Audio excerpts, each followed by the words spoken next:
החיים שלנו מורכבים. עבודה, משפחה, ילדים, חברים, לימודים. לא פעם אנחנו נתקלות בקושי מסוים, ולא רואות את הדרך. וכשזה קורה, אנחנו ממש רוצות עצה טובה. או, אז בדיוק בשביל זה המציאו אותי. אני כאן כדי להקשיב ולתת עצה. עצה טובה מודטה, מתחילים.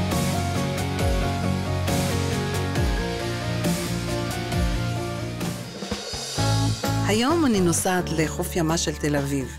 למה לא לעשות לרגע הפסקה בעיר ללא הפסקה הזו? להקשיב לכם ולתת לכם עצה טובה. אז למי אני הולכת לעשות סדר בנשמה? מיד נראה ביחד, כי גם אני פוגשת אותן היום בפעם הראשונה. שלום, אני אורית. אני גרה במושב בשרון. אני עוסקת באופנה. אני אוהבת אופנה. אני נושמת אותה. אני מאוד מרוגשת מהיום הזה. אני כבר כמה ימים מרוגשת, ואני מאוד שמחה להיות פה. התרגשות טובה. אני שמחה. איך קוראים לך? אורית. אורית, ספרי קצת על עצמך. יש לי 3 ילדים גדולים. מתן בן 33, נשוי ליעל ואבא לענאל. הוא מעצב אופנה באחת החברות הגדולות. הבן השני הוא מעיין, הוא בן 30, הוא נשוי לשירה, הוא בוגר בצלל, הוא אומן. והבת הצעירה שלי בר, היא בוגרת ניסן נתיב, עכשיו, במחזור האחרון, והיא תהיה שחקנית. כל הבית אמנותי. ואיך אני יכולה לעזור לך? אני מתלבטת, אני גרה בבית מרווח, נעים, גדול ונוח, שהוא גם הביטחון שלי. האם אני נשארת לגור בבית המרווח שלי, או עוברת לתל אביב, שם מתגוררים 3 ילדיי, ומצליחה לעזור להם בהפרש של המחירה של הבית. אוי בעבוי. אוי בעבוי מה ששמעתי פה. אז אני שמחה לשמוע. ככה. אני רוצה להגיד שאני לא מרגישה שאני מוותרת על עצמי אם אני עושה את ההליך הזה, אלא אני עושה משהו למען. וזה כל השנים אני הניע בטוחה. אותי. אני בטוחה. אני אגיד לך ככה, את הבית הזה את עשית בידיים שלך, בהישגים שלך, אולי של הבעל הקודם שלך, אבל זה לא משנה. הקטע הוא שיש מצב שאת סומכת עליהם, שהם כל החיים שלהם מלפניהם, ואת, חס ושלום, לא כל החיים שלך מאחורייך, אבל בואי נגיד שכמה חיים שחיית, יש פחות חיים שנותרו לחיות, אפילו בשנה אחת, מאשר, גם אם מגיעים לגיל מופלג. והמחשבה שלך צריכה להיות על עצמך. וכמו שאת השגת, לשיטתי, לאמונתי, להבנתי, את צריכה לסמוך עליהם שגם הם ישיגו הישגים יפים מאוד בחיים, גם בלי שאת עכשיו תתחילי להתכווצ'ץ' ולסדר את עצמך כמו בייגלר, כדי שהחיים שלהם יהיו יותר מרווחים. כי אם את באמת שמה על השולחן, יש לך היום בית מרווח, בית יפה, את נהנית לגור בו. זה הקן שלך, המפלט שלך, המקום הטוב שלך, ואת הולכת לעשות פחות ברמת החיים שלך או באיכות החיים שלך, כדי שהרמת חיים והאיכות חיים של ילדייך תהיה יותר טובה. אז א', אני שואלת אותך אם את מסכימה עם התפיסת עולם הזאת שלי. איך שהצגתי את זה בכלל, את הנתונים. אם אנחנו מסכימים על הנתונים, נלך הלאה, כי אם אנחנו לא מסכימים על הנתונים... אני מסכימה עם הנתונים. אני חושבת שאנחנו מדברים על תקופות אחרות לגמרי. זה נכון. שאני יכולתי לפני 30 שנה להסתדר, גם נכון. בעזרת הוריי, והיום אני חושבת שהצעירים עם העלויות זה נכון, אבל ילדייך כולם לא גרים ברחוב. לא. יפה. I rest my case. הקטע הוא שלשיטתי, לאמונתי, להבנתי, בן אדם, עד שהוא לא מת, הוא חי. וחי במלוא מובן המילה. את היום בגיל שאת יכולה לקצור סוף סוף את הפירות של כל מה שעמלת וכל מה שעבדת בחיים שלך. ושאיכות החיים שלך סוף סוף תהיה טובה. כאילו כשהם היו קטנים, מן הסתם התכווצ'ת, כשהם היו יותר בוגרים, מן הסתם עשית מאמצים יותר גדולים, כי זה תמיד להעניק את הזמן מה שצריך, וזה בסדר גמור כדי לגדל אותם. עכשיו הגעת סוף סוף לגיל שמה שנקרא, נפטרת מעונשם של כולם, וברוך השם, לכל אחד מהם יש בית משלו ומשפחה משלו, למעט הקטנה שגם היא תעשה, אבל היא כבר בדרך משלה, יש לה נתיב בחיים, ולמה לך לחרבש לעצמך את איכות החיים שלך בשם איזה רעיון עוועים של את צריכה לקבצ'ץ' את עצמך כדי שהילדים שלך יחיו ברווחה. אני מסכימה שילדים באים בסדר עדיפות ראשון בחיים, אבל לא במקומנו. וזה לא שהבית הזה הם הולכים להפסיד אותו. בגיל 200, אחרי אריכות שנים ואושר ושמיכה ובריאות, את תלכי לעולמך, הבית הזה למי ילך? כמובן שלילדים שלך. כאילו, יש לך חיים, יקירה, ואת בזמן הכי נכון ליהנות מהחיים האלה, שאת גמרת לטפל בטף, ויש להם חיים משל עצמם, ויש לך עסק משל עצמך, ואת חיה ונושמת ואוהבת את העסק שלה. ויש לי אהוב שגר איתי בבית. מה יש לך? ועשה לי כל כך הרבה דברים נפלאים בבית שלי. אז מה עקץ אותך בכלל שבא לך הרעיון הזה בכלל? וסליחה, איפה את תגורי? על אחד הילדים? לא, אני אקנה לעצמי במקום שאני גרה היום, כן. משהו קטן יותר, חדש יותר. אוקיי. שאולי גם מתאים היום לצרכים שלי. אני לא צריכה לגור בבית גדול כזה. אבל את רצית לעבור לתל אביב, לא? גם, זאת ההתלבטות. אם לעשות את זה או לעשות את זה, אם להתקרב אליהם או להישאר במקום שהוא בטוח לי ונעים לי. את מקשיבה לעצמך? כן. זה מה שאני עושה. שבטוח לי ונעים לי. אם אותי את שואלת, ואני יכולה רק להציע לך את נקודת המבט שלי. בכל פעם שיעלה החשק מלפנייך להתקרב אליהם, תיכנסי בבקשה לאוטו, או לאוטובוס, או לרכבת, מאיפה שאת באה, ותיסעי אליהם. וכמו שאת באה אליהם, ככה תחזרי לבית שלך, בגלל שגדר טובה עושה שכנות נהדרת. זאת אומרת, יש משהו במרחק הפיזי, שכל אחד יש לו את הביתה שלו ואת הפינה שלו, שהוא כל כך נכון, והוא כל כך עושה גבול וסדר, וכל אחד יש לו את החיים שלו, ואין בלבלות, כי ברגע שאת תעשי את המעבר הזה לתל אביב, כי את תקני לעצמך דירה יותר קטנה, אז את גם תתחילי לחשוב שאת עכשיו צריכה לעזור להם, לא רק בכסף, או שעכשיו יתחילו להיות לך ציפיות, טוב חבר'ה, עזרתי לכם עם הכסף, ומה איתי? אז בלי שתרצי אפילו, יתחילו להיכנס לשם, כל מיני ציפיות, את יודעת, כמו תולעים, של נתתי כל כך הרבה, ואני עברתי לדירה יותר קטנה, ועשיתי כזה מאמץ, ועזבתי את המקום הנוח שלי, אז לא מגיע לי 1, 2, 3, 4, 5, והם לא יחשבו שמגיע לך 1, 2, 3, 4, 5, כי הם בחיים שלהם לא מאגואיזם, אלא בגלל שבן אדם חי בתוך הראש שלו, לא בתוך הראש שלך, מטבע הדברים. מה הבעיה שלך? שהבית גדול מדי ואת צריכה לעשות הרבה ספונג'ה? כל ספונג'ה שאת תשקיעי וכל עזרה בבית בצחר שאת תשקיעי עכשיו, זה יהיה לך דיל יותר משתלם מאשר להפוך לך את החיים בצורה כזאת איומה, מנקודת המבט שלי. אני רואה כזה חיוך מאושר על הפנים שלך. מישהו אמר לי שאני יכולה להישאר בבית שלי. נכון, מישהו עזר לי להחליט שזה הדבר הנכון לעשות.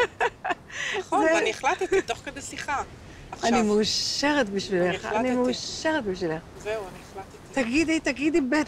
תהגי, כדי שהאוזניים שלך ישמעו ויעבירו למוח. החלטתי. ואני שלמה עם ההחלטה שלי ברגע זה. ואני מפויסת עם כל ההתלבטויות שזזו לי כל הזמן. זהו. החלטתי. ותגידי את ההחלטה. אני נשארת בבית שלי. הללויה. הללויה. תודה. מה עבר לך בראש? אני ממש סקרנית. עכשיו שאנחנו על מי מנוחות בגדה הבטוחה של הנהר, עכשיו תספרי מה היה. האימהות הזאת, שזה היה החלק הכי חזק שלי בחיים. כן, אני יכולה להבין את זה. ולאפשר לילדים שלי כל השנים לעשות משהו שהם אוהבים. אם זה לצייר על הקירות או לגזור את הווילונות, או... תחמתי את זה כשראיתי שהם מציירים על קירות, אמרתי בוא נצייר על קיר אחד בבית, או בוא... אבל יצא לך שכר לעמלך, תראי, כל אחד מהם יצא... ואני חושבת שבזה שאפשרתי להם לעשות את מה שהם אוהבים מגיל מאוד צעיר, וגם היום אני שמחה עם מה שהם עושים, כי כל אחד מהם הלך עם החלום שלו. ואת רואה ברכה בעמלך, יקירה. ואני רואה ברכה באימהות שלי, שהשקעתי בה כל כך הרבה. רק יש דבר אחד, את יודעת, אני מוכרחה לומר לך את זה, אבל בינתיים כל כך המון אימהות שומעות את זה בבית. כשאת מחשבנת את עצמך, את נותנת לילדים שלך את המופת האישי, כי זה לא הולך בציונות וזה לא הולך בפקה פקה ובנאומים. את נותנת לילדים שלך את המופת האישי הכי גדול, שכשהם יגיעו למקומך, מותר להם שיהיה להם חיים, והם לא יצטרכו לוותר על החיים שלהם בשביל הילדים שלהם. זאת אומרת, את עוצרת את הבאג הזה, שפעם היה מחשבה כזאת, שפעם היה צורת חשיבה כזאת, כשהורים לא היה חיים כל כך, מעבר לגיל מסוים, ואז הם עברו לגור אצל הילדים, שזו בעיה נוראית בתור עצמה. יש לך את החיים שלך, ובגיל 200 עותק שלי, למי ילך הכסף? לילדים. יהיה להם זמן לקבל את זה, זה לא, זה רק עוד לא. זה לא שאת תמנעים מהם את החלומות שלהם, אבל זה כל כך מכל אלכסון, מכל כיוון שאת מסתכלת, זה כל כך חשבון יותר חכם. לכל הנוכחים, לכל הנוגעים בדבר, ובראש ובראשונה לך, שזו לא מילה גסה. להישאר בבית שלך, בשובה ונחת, תחת גפנך ותאנתך. בשמחה. ובפיוס. נהדרת, נהדרת. איך אני שמחה, אני. לחיים, יקירה. איזה happy ending.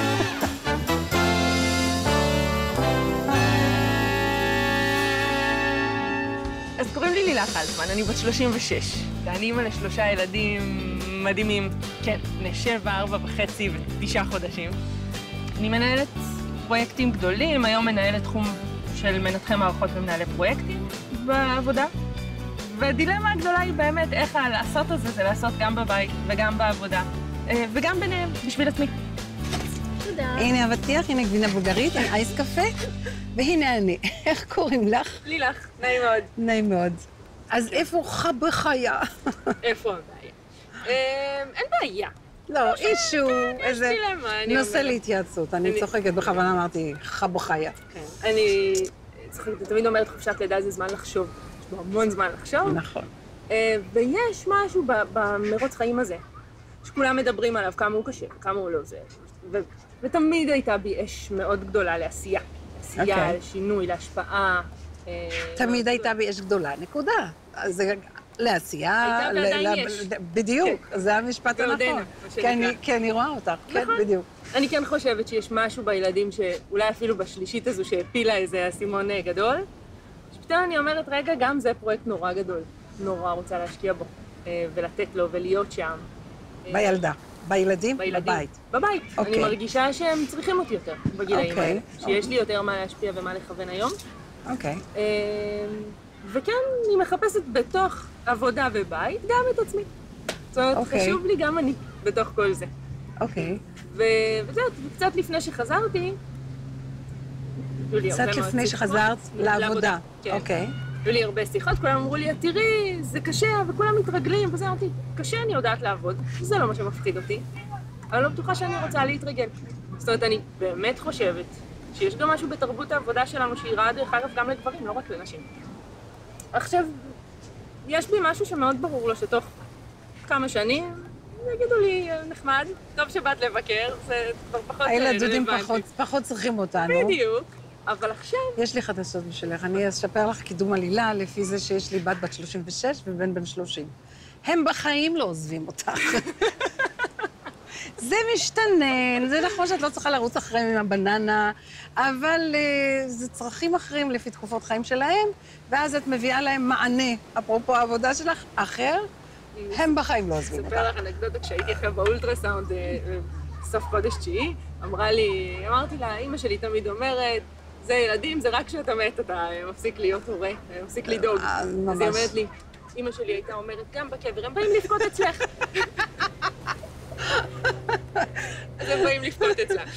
אז כן, זה כנראה נכון. לא, אבל יש גיל שבאמת אני מסכימה שהם צריכים את הנוכחות שלך יותר, ומעבר לזה, מה שאני כבר יכולה ככה להתערב, לקפוץ פנימה לתוך הסיפור שלך, שמה שאני שומעת ואני משקפת לך זה, אם את היית צריכה לעבוד, אז בשביל שהילדים יראו דוגמה אישית של אמא עובדת, את היית אומרת, זה בשביל הילדים. ואם יש לך צלילים של מעון וסירוב, אז זה בשביל הילדים. אז מה שאני אומרת, תעזבי את הילדים בצד, it's not about them, לא מדובר בהם.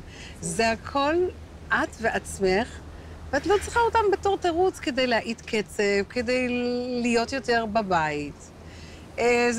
זה כאילו שאם אני אהיה בבית ואני לא אספר לעצמי שאני צריכה לעשות את זה בגלל שהם זקוקים לי והם מאוד וזה, כי ברוך השם הגדולים שלך צמחו יפה מאוד, בלי שאת היית נוכחת, אז זאת אומרת, התשובה היא בגוף הפודינג. אז בתוך החיים שלך, אז זה לא בקשר אליהם, זה בקשר אלייך. כמה זמן את יכולה לצאת לחופשה ללא תשלום בלי שתעשי לעצמך נזק בקריירה? שאלה טובה. אחת האלטרנטיבות הייתה להמשיך את חופשת הלידה. או להתפטר ולהמשיך לשבת בבית עוד שנה ולמצוא את עצמי. שם דווקא קיבלתי עצה ממישהו טוב שאמר לי, זה לא כל כך משנה אם תחזרי או לא, כי השאלה היא לא בעצם אם לחזור או לא, השאלה היא מה את רוצה לעשות.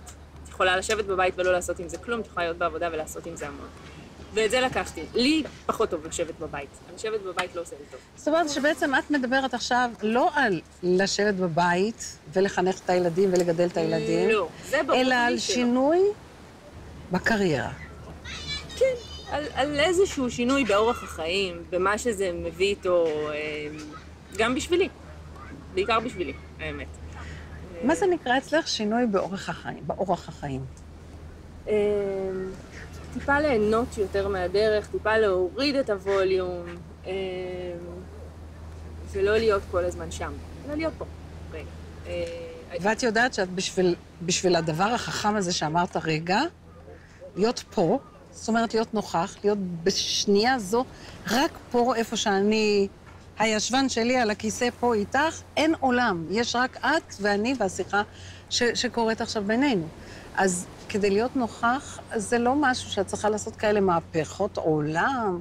נכון, ואולי זה מה שקשה לי. ולהפוך את החיים. כי בעצם מה שאני שומעת, והנה אני משקפת לך, זה לא על עניין של מהפכות, אלא על עניין של הגישה שלך לחיים.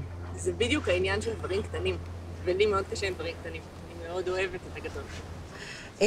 את מבינה, קודם כל, כל דבר בעיניי מתחיל בהבנה שזה הג'וקר, זה הרכיב, זה הצ'יפ שחיפשתם בים הרכיבים של המחשב. זה, האחד הזה של להיות נוכחת. וברגע שאת מבינה שזה בעצם העניין של להיות נוכחת, ואז את בשלמות בעצם, בכל דבר שאת עושה. בעבודה, את רק בעבודה, ואת דואגת מראש שהילדודים שלך יהיו מטופלים ומטופחים, ושיש מי שנותן להם את האוכל ודואג לכל צורכם, את שמה במלוא מובן המילה. את חוזרת הביתה, את יודעת שעכשיו אני פה, ימות העולם, את לא בעבודה יותר. וכשאת מבינה שזה בעצם מה שאת מחפשת, את מתחילה להתאמן בזה. תתפסי את עצמך, תהיי בלש גשש בכל פעם שאת נמצאת פה והראש שלך כבר מתכנן 800 צעדים קדימה, 800 דברים לעשות, שאת צריכה צ'קליסט כזה לעשות. את תופסת את עצמך שלא, אני כאן. לא, אני כאן. אני בפקק, אז אני בפקק. אני לא יכולה להצמיח כנפנפיים. אני בפקק, ואני רק בפקק. זאת אומרת שהבעיה שאת הצעת, שאת לא יודעת אם את רוצה לעבוד, אם את רוצה להישאר בבית, את רוצה לעבוד, מותק שלי. לא, אני רוצה לעבוד, זה אני יודעת בוודאות. אני לא רוצה להישאר בבית. וגם אם אמרת קודם, העניין של בחירה, אני כן יכולה להגיד בוודאות שתמיד הייתי רואה הרבה נשים סביבי שאומרות, מגיעות לישיבה ואומרות, יודעת מה אני עושה פה, זאת אומרת, תמיד אני יודעת טוב מאוד מה אני עושה פה. יפה. גם בשבילי וגם בשביל הילדים יפה. שלי. אז גם קודם כל, שלי צריכים שאני אל תציבי, בדיוק, אז אל תציבי לעצמך בכלל את המשוואה, כי אני הייתי חושבת מה אני רוצה לעשות, האם להמשיך, האם להישאר בבית, הילדים שלי צריכים אותי, כי אם את זוכרת ככה התחילה השיחה, הילדים שלי צריכים אותי. נכון, הילדים הם צריכים שלך אותי יותר. צריכים אותך לא. כל החיים שלך, נכון. ואני מזכירה לך שהגדולים שלך גדלו יפה מאוד, נכון.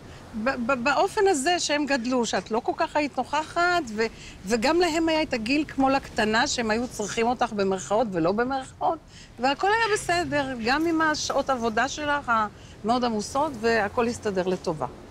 אז זה לא זה, זה רק עם עצמך ועצמך, והקטע שעם עצמך ועצמך עוד יותר, מה שנקרא דיוק ורזולוציה דקה, זה להיות נוכחת בכל שנייה ושנייה, וזה האימון של החיים שלך, את יודעת מה? זה קשה, כי אין לך כרגע ממשות, כי את עוד לא חווית את זה, אז את רק צריכה להאמין. כל נקודת המבט שלך תשתנה. האבטיח יהיה לך יותר טעים, והילדים יהיו לך יותר טעימים, והעבודה תהיה לך יותר טעימה, רק מעצם זה שאת תלמדי את עצמך להיות נוכחת. ואחרי שאת תלמדי את עצמך בדקויות של הרגש להיות נוכחת, את כן תוכלי לעשות את השינויים הגדולים האלה. זה פשוט שלב בשינוי הגדול שאת הולכת לעשות. זה לא משהו שהוא לא הדבר הזה שאת רצית לעשות. אל תקחי מעצמך את החלום. זה עכשיו השלב בפיתוח המוצר. נכון. מדבר בשפה שלך. אז אני אומרת לך, לא צריכה, זה בסדר. האמת היא, אני אומרת, יודעת לעשות את זה, ידעתי אולי יותר טוב פעם, לא הצלחתי להחזיק את זה כרגע. האם עכשיו את מבינה את החשיבות? כן. נהדר. אז בואי. אז נוכל, את אומרת. אז בואי נוכל. הנה, בוא נהנה מהרגע ונוכל. בדיוק, כמו שצריך. ככה. הנה, אני מאנשי הידיים. בדיוק, יש לי מזלג, אבל אני צריכה עזרה. בדיוק ככה. איך מתוק. אמרתי לך. ואני מאלה שאוהבים להגיד, אמרתי לך. ועכשיו השאלה הבאה שלי, למה אחרי שאת מספרת לעצמך בתוך הלב שלך שזה לא זה, בכלל יש לך ציפייה שהיה אמור להיות לזה המשך. טאדם! לא, אני רוצה לדעת למה ההד הזה. כי הוא לא מוצא חן בעינייך. יקרה, זה דברים שאת לא יכולה להלחים לעצמך. רצון, חשק, זה טעות מאוד רווחת. אין לא יכול, יש לא רוצה. לא, יש דבר כזה לא רוצה, לא רוצה.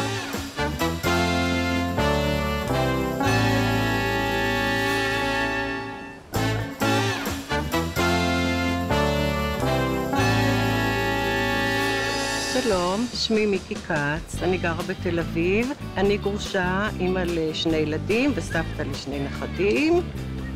אני יודעת שעודדה אישה מאוד חכמה, ויש לה ניסיון חיים, והיא יודעת לשים את האצבע על נקודה מסוימת שאולי אני מחמיצה אותה, ולזה אני אצפה ממנה. איך קוראים לך, יקירה? מיקי. מיקי, ספרי קצת על עצמך. אוקיי, אני עורכת לשונית, אני מעבירה סדנאות כתיבה, ומדי פעם גם כותבת סיפורי חיים עם אנשים שצריכים עזרה בכתיבה. אוקיי, ואיך אני יכולה לעזור לך?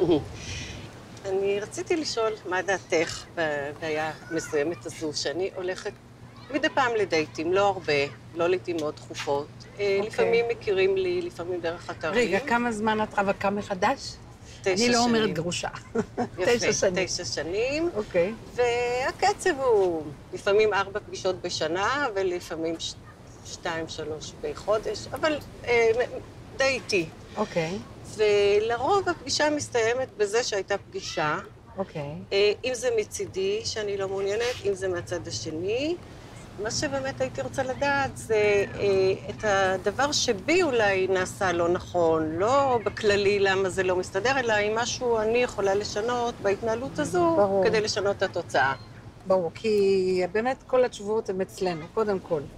עכשיו, מה שאני הייתי שואלת אותך בדבר הבסיסי והראשוני ביותר, כשאת בוחרת להיפגש עם האנשים האלה, ואת יושבת איתם לדייט, ואז בתוך הפגישה, בחוויה שלך, הוא מוצא חן בעינייך, הבן אדם, ואת היית רוצה שיהיה לזה המשך ולא קורה, או שזה משהו כזה של בגלל האגו היית רוצה שהוא ירצה אותך ושיחזר אחרייך.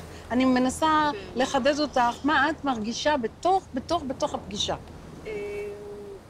הרבה פעמים פגישה מתנהלת נחמד ונעים לי, ומגיעים לשיח מאוד, בסדר, נחמד וקצת אפילו אינטימי, אבל כאילו בתוך הלב אני אומרת לעצמי, זה לא זה. זה לא זה. הרבה פעמים. ועכשיו השאלה הבאה שלי, למה אחרי שאת מספרת לעצמך בתוך הלב שלך שזה לא זה, בכלל יש לך ציפייה שהיה אמור להיות לזה המשך. טאדם! כאילו. לא, אני רוצה לדעת למה ההד הזה. כי הוא לא מוצא חן בעינייך. יקרה, זה דברים שאת לא יכולה להלחים לעצמך. רצון, חשק, זה טעות מאוד רווחת. אין לא יכול, יש לא רוצה. לא, יש דבר כזה לא רוצה, לא רוצה. זה, אם את מעדיפה מלפפון על עגבניה או להפך, אי אפשר להלחים לך טעם אחר, כי זה תמיד לעולם תישאר העדפה שלך מלפפון, או עגבניה או להפך. ואם הבן אדם לא מוצא חן בעינייך, אין לך מה להתווכח עם עצמך. אין שם מה. אבל מה שכן, זה לא, יש עוד המון בן אדם במרכאות, חוץ מאשר חליפת החתן שתופרים לו. אז יש אנשים שהוא לא מוצא חן בעינייך בשביל חתנות, אבל יכול להיות שהוא יכול להתאים לך לידידות.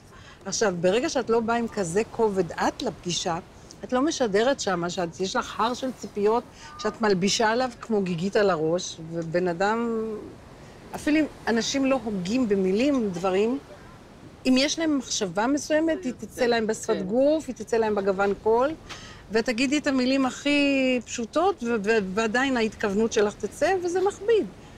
אז השאלה היא, אם את באמת באה נקייה לסיטואציה, כי לבוא נקייה לסיטואציה זה לא רק, טוב, על הנייר הוא לא כל כך, אבל נראה, אני אתן לו צ'אנס, אלא לבוא נקייה זה לבוא שהציפייה שלי מהסיטואציה, זה רק שהסיטואציה הזאת תהיה נעימה.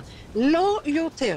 עוד סיטואציה נעימה ועוד סיטואציה נעימה, פרוטה לפרוטה בסוף מאה. את יודעת, יחסים זה, אני תמיד אומרת את זה, זה בד.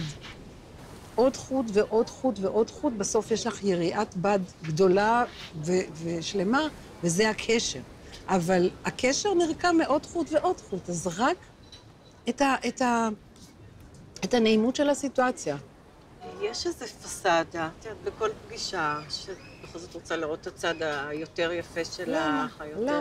למה? יכול להיות שזה איזושהי... למה שלא תבואי? אבן נגף שלי. למה שלא תבואי? כי כשבן אדם הוא מציג איזושהי פסאדה, זה לעולם יצא איזה משהו עצור. זה כמו, את יודעת, זה כמו אנשים שאומרים שהם לא יוצאים פוטוגנים בצילום. זה לא אמת. מה הם עושים כל במרכאות לא פוטוגנים האלה? בזמן הצילום הם חושבים שהם צריכים לייפות את עצמם, אבל הם עושים איזו הוויה כזאת קפואה, שלדעתם היא משפרת אותם, וזה בדיוק מה שמחרבש להם את הפרצוף ואת הצילום, וזה בניואנסים הכי קטנים של איזה שריר זז לא טוב, וזה מה שקורה. אז אם תבואי לסיטואציה, זה אני, זה מה יש, האמת היא יפהפייה. זה בכלל לא עניינים במושגים של אסתטיות או של יופי אבסולוטי. וכשאת לא כל כך נינוחה, כי את עסוקה, מה שנקרא... באיך את נראית בעיני הצד השני. כן, בלשדר תמונה מיטבית, אני אקרא לזה. תמיד תזכרי את הקטע הזה של הפוטוגנים או לא. אז זה משדר לחץ, זה משדר איזה סוג של מתיחות. ואת יודעת, אחד הדברים שאני הכי מקפידה להיות בכל סיטואציה, זה שאני ארגיש נעים ונוח, כי אז אני משדרת לבן אדם השני שהוא יכול להרגיש נעים ונוח, ואז זה עושה את כל הסיפור על סרגל מידה אחר. להוריד את זה בכלל מאיזושהי פומפוזיות, או מה, אני הולכת עכשיו לפגוש את אביר חלומותיי. לא, את הולכת לפגישה, יהיה נחמד או לא יהיה נחמד, תזרמי עם זה, ואחר כך תראי מה יוצא. בדיוק ככה, בדיוק ככה. שום דבר מלאכותי, שום דבר, כי אני אגיד לך משהו, לכל פרח באים רק סוג החרקים שנמשך לריח שלו. את לא רוצה למשוך את כל החרקים בעולם. את רוצה למשוך רק את החרק הזה שימשך בול לריח שלך, אבל איך הוא ידע מה הריח שלך אם את עסוקה בלהסתיר אותו ובלייפייף אותו? תבואי כמו שאת, מי שאת, לסיטואציה. זאת הקלה, זה מה יש, זאת הקלה במובן לא קלה, התחתנות אלא, זה אני, זה מה יש. תהיה גם אתה מי שאתה, ונעים בסבבה, ויש לי רק ציפייה לחלות ביחד צלחת אבטיח עם גבינה בולגרית, ושיהיה לנו גוד טיים בכיף, וזה הכל. ואת לא מתארת לך איזה שינוי, זה יעשה בכל הדינמיקה, כי תזכרי תמיד, מטוב לא בורחים. וכשנעים, רוצים עוד קצת מהנעים הזאת בפעם הבאה. וכאילו להיות יותר מבודח, ולא כבד, ולא רציני, ולא רעיון עבודה. אני נמנעת מדייטים כי אני לא יכולה לשאת את הרעיון הזה שאני צריך לעשות רעיון עבודה הדדי, ושלא רוצה להיות בשום קצה של הסיטואציה, לא בצד המראיין ולא בצד המרואיין. הקטע הוא באמת למסור את עצמך כמו שאת. כי גם באמת לפני פגישות אני נכנסת לאיזשהו לחץ, ואני גם אומרת, אוי, עוד פעם פגישה, כאילו כבר אין פה, אז... תראי, את מעבירה סדנאות, את יודעת איך לנהל. נכון. תשתמשי, זה הרגע. לא, זה הרגע לנהל סיטואציה לנעימות. פשוט אם את רואה שזה תופס כיוונים כבדים מדי, רציניים מדי, ורעיון טוב זה תמיד לא לזייף. אני לא מאמינה במחמאות מזויפות, אבל למצוא גבה שהיא יפה בעינייך אצל הזולת, ואת זה לתת לו פידבק. איזה גבה יפה יש לך, או שאם את מרגישה כיף, נעים לי בחברתך. כי בן אדם... לתת את זה. הוא במתנה בשפע, כי בן אדם, הוא חושב שאת נעימה, ככל שהוא מרגיש נעים בחברתך, בנוכחותך. זה הקטע הכי מצחיק, כאילו. זה שיקוף כזה. כן, כי תמיד אנחנו חושבים שאנחנו מתאמצים, ובשביל להשיג נקודות אצל הזולת, איזה נקודות? רק תני לו להרגיש נעים, כל הנקודות הן שלך, כאילו. זה הסוד הכי ענק של נהדר. דיאלוג, של תקשורת. צריך לשנן את זה, כי גם אם אנחנו יודעים את זה, זה לא תמיד פה. לא. אם את מדברת לי על לשנן, המורה יוחבת לפח, ממש לא כי... לא, אני צריכה לשנן לעצמי את הטיפ הזה, למשל. לא, דקה.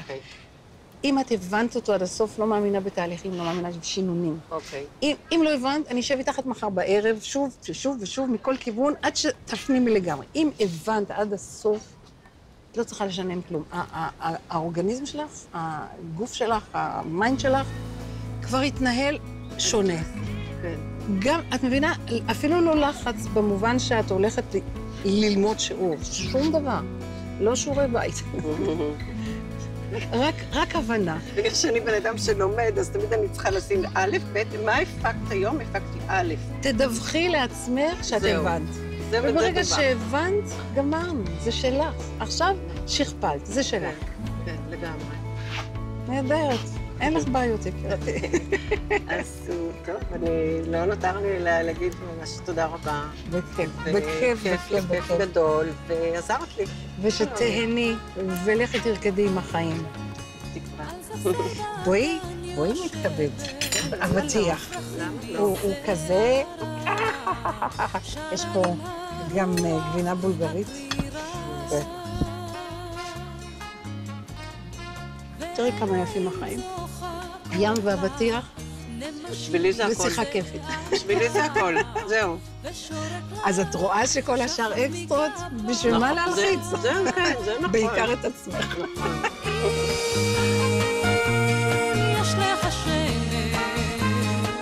זה לחזור הביתה ב-4, לשים את המיילים, את הנייד, את המחשבות בצד, ולהיות עם הבנות.